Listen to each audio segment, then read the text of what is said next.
Good morning. The Lord be with you.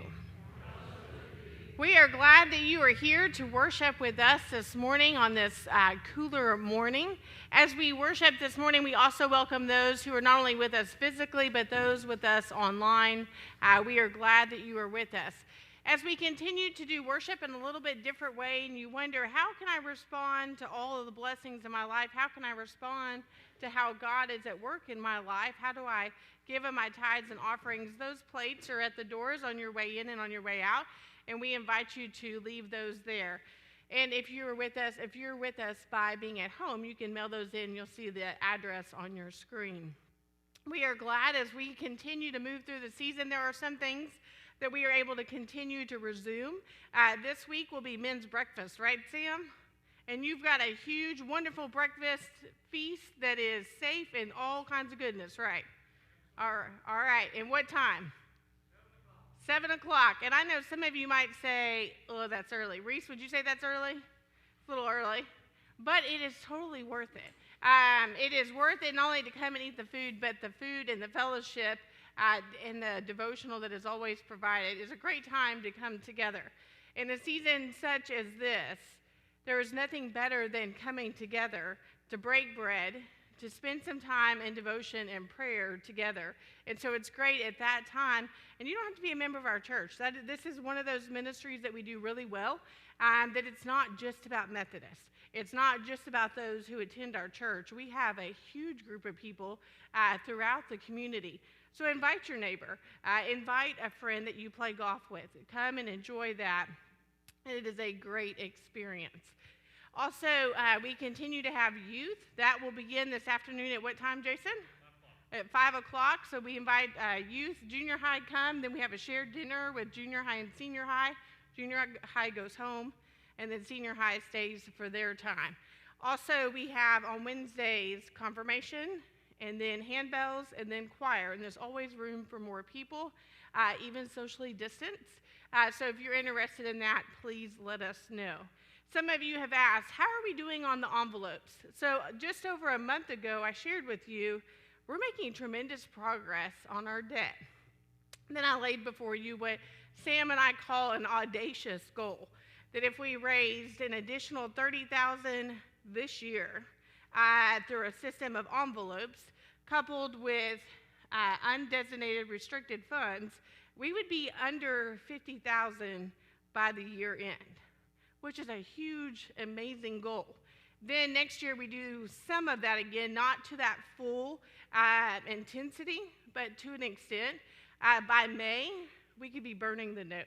Now I know when some of you built this building and you jumped in full of faith and full of hope, you thought, I'm not going to see that happen. That's going to be for my kids and my grandkids, and one day they'll see that. But y'all get to see that.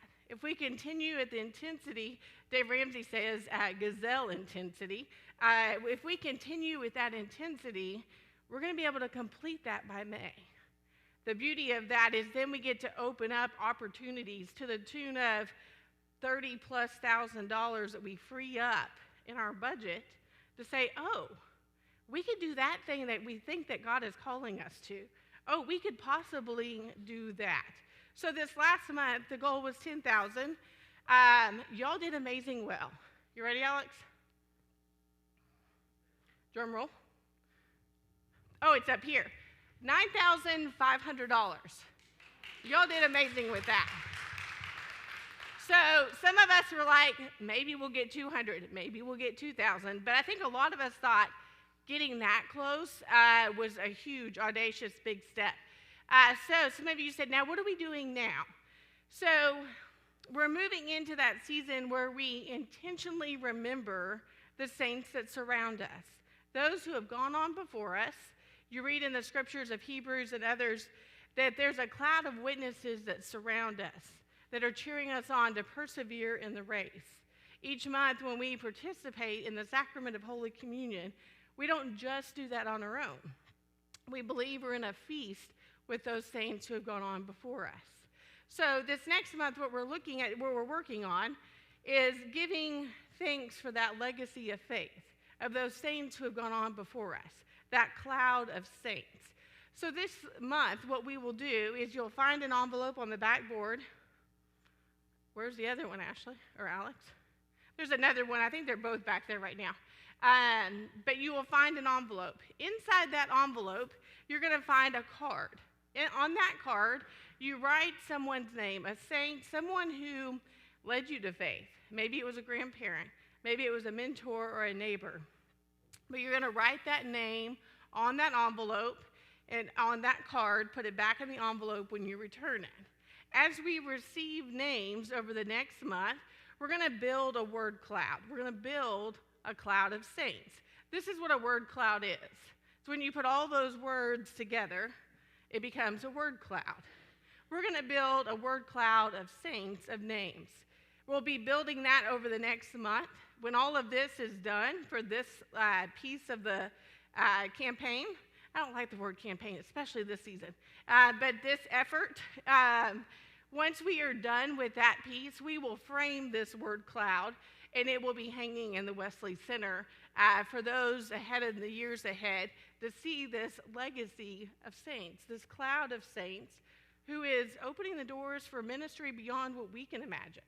So you'll see the same numbers available that were last month, but they're going to be on the board. You'll take that, take the envelope, write your saint's name on there, put it back in there, and then put it back in. Some people said, can I take more than one? Absolutely. You can take all but three, whichever numbers make sense.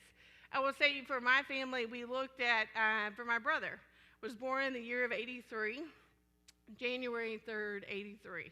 So we did 103 and 83 to make those numbers work for him. It works for different people. It might be an anniversary, might be the day you were confirmed, however you want to do that. But in this season, we are going to give thanks to God for the cloud of saints who have brought us to where we are today, individually, as a church, not only this church, but the greater church. So this is our new opportunity. I'm excited to see how we step forward in faith, how we give thanks to God for this legacy of saints. Today we are gathering and we're hearing and continuing the series of I Hear Voices. Today we are full of sound bites. Everywhere you turn around, there are sound bites. There are voices telling us how to live, how to believe, how to vote, all of that stuff. It gets noisy, downright noisy. But I wonder what voice is narrating us. So in this season, we're looking at some of those voices, some that we don't always listen to, or that are so ancient we kind of overlook. And many of those are from the Old Testament. Today is from Esther, for a time, a season such as this. God has invited us into worship for a time such as this. So I invite you